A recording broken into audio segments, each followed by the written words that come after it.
This one's way faster than this one. Hello, everybody. Welcome to Wednesday.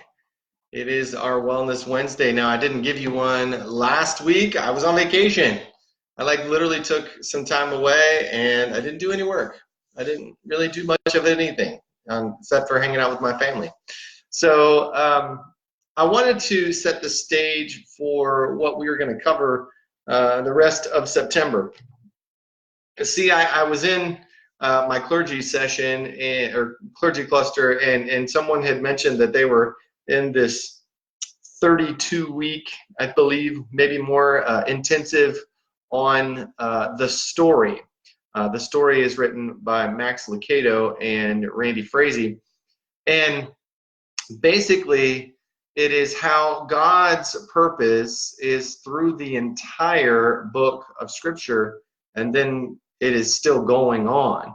And it covers three main areas, and we're going to talk about that this week and then cover those over the next 3 weeks.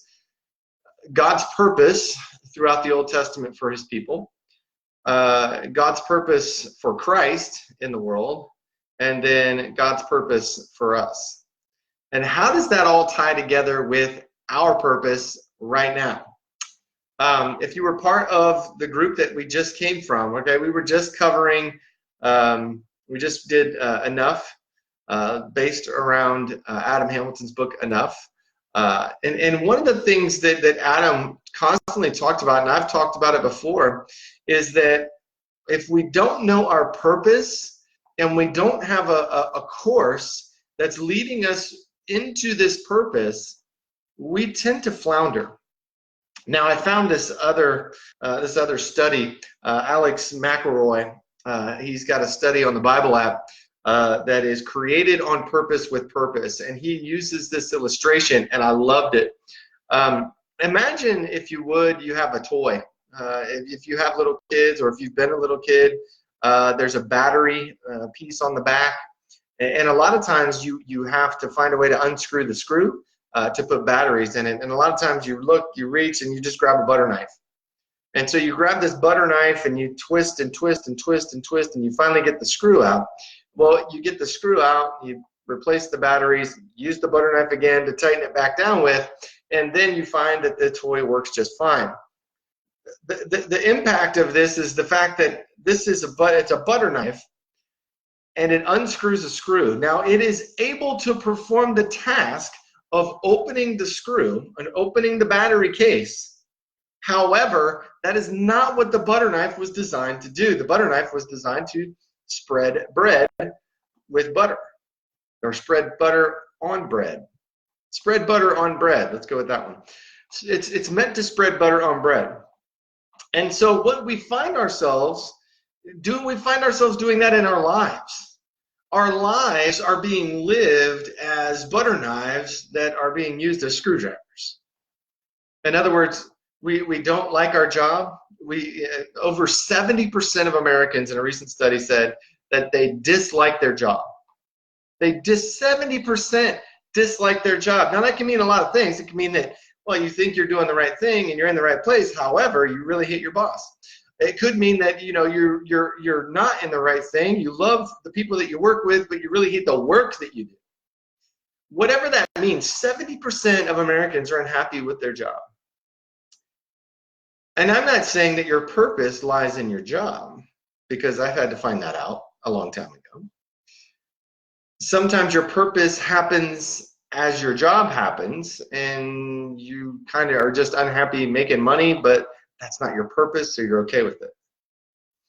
A lot of times we have to find out through life that we are interested in things that are not necessarily fruitful. And what I mean by that is, maybe we're in that job because it makes money and it can buy us things, but every night we are miserable and miserable and more miserable than we were the next day. Maybe it's becoming apparent to our family and our friends, but it's not becoming apparent to us at all. We might even try to self-medicate with alcohol, drugs, whatever, because we aren't happy with where we are. We aren't happy with what we have become. And so we take it out because we're not living our purpose. I'm going to give you a piece of scripture here, and it's very interesting, but it talks a lot about the character of God. And this is Colossians 1:16.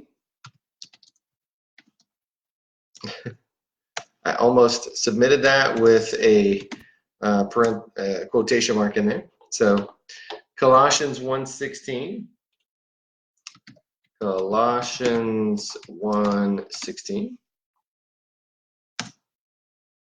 And I'm going to read it to you. I'm going to read it to you in the New Living Translation because I like the way that this one's worded. It says, "For through him God created everything in the heavenly realms and on earth. He made the things we can see and the things we can't see, such as thrones, kingdoms, rulers, and authorities in the unseen world. Everything was created through him and for him." So if we are asking ourselves if we are or if we aren't part of that creation, that's the beginning of that question. If we are part of that creation that God created with a purpose, what's our purpose? I asked that question a lot again this last month, and I got a lot of the, I don't know. And a lot of times it's because we haven't thought about it, or a lot of times it's because what we're good at and what we are passionate about aren't going to make enough money to continue living the lifestyle that we are living, right? And so we curb that back. We bring that back and we hide it and we crush it.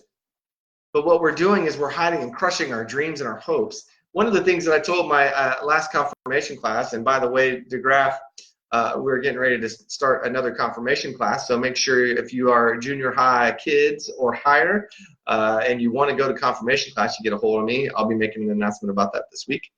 But the last confirmation class I had, I said, guys, what you need to do while you have these next 4 years of high school is find out what you're passionate about. Find out what it is that you're passionate about, because that's something that you're going to do, and then you're going to put forth the effort to do it well, and then you're going to find out that God can use that passion. Whatever it is, God can use that passion, and he can make that work. Now, again, you might realize that, man, I'm really passionate about teaching kids, and I'm going to have to go to school for 4 years just to get a degree. And if I want to get a higher salary, I've got to go some more to get my master's. And then I got to get a doctorate if I really want to continue to get more, paid more. It can be tedious, and you may end up not making as much as you think. But if you're passionate about that, if that's a place where God has called you to go, there will be enough. He will find a way to make it enough. I can honestly tell you that after leaving a good job, simply because it wasn't where my passion and my purpose was, God has taken care of things that I need. He has made a way, and he has not let us down as a family. We have always had enough. Sometimes it's tight. Sometimes it's nerve-wracking, to say the least, but there just always seems to be a way. He always finds a way to make the math work in our favor. And I'm not going to get on a prosperity gospel mindset here. This is simply God wanting to tell you that he has a purpose for your life. And when you're ready to live into it, he can make you happier, more content, more fulfilled. And there's going to be a lot of people that will be blessed by your purpose. I hope you join us Sunday at 9 a.m. in Maplewood, 10:30 in DeGraff. And today is our first in DeGraff. Today is our first Wednesday of the school year. So here in just a little bit, we're going to be going across to pick up kids from the school. If you're interested in First Wednesday, you can always get a sign-up sheet from the office, the school office, and always submit that whenever you want to. Now, the next First Wednesday will be not September, obviously. It'll be in October, and we'll be looking forward to new faces at that point. So I want you to know that I'm praying for you, that you are able to see and hear and feel what God is trying to do in your life. And that if you ever doubt that, dig into Scripture. Dig into Scripture. Stop reading. Stop reading social media. Stop getting caught up in the news media. Stop getting caught up in things of this world, because that's not where the truth is. I'll see you later, and have a good rest of your week. I'll see you Sunday morning. Now, oh, and also there's a fifth quarter Friday night in DeGraff as well. Make sure you check that out. See you guys.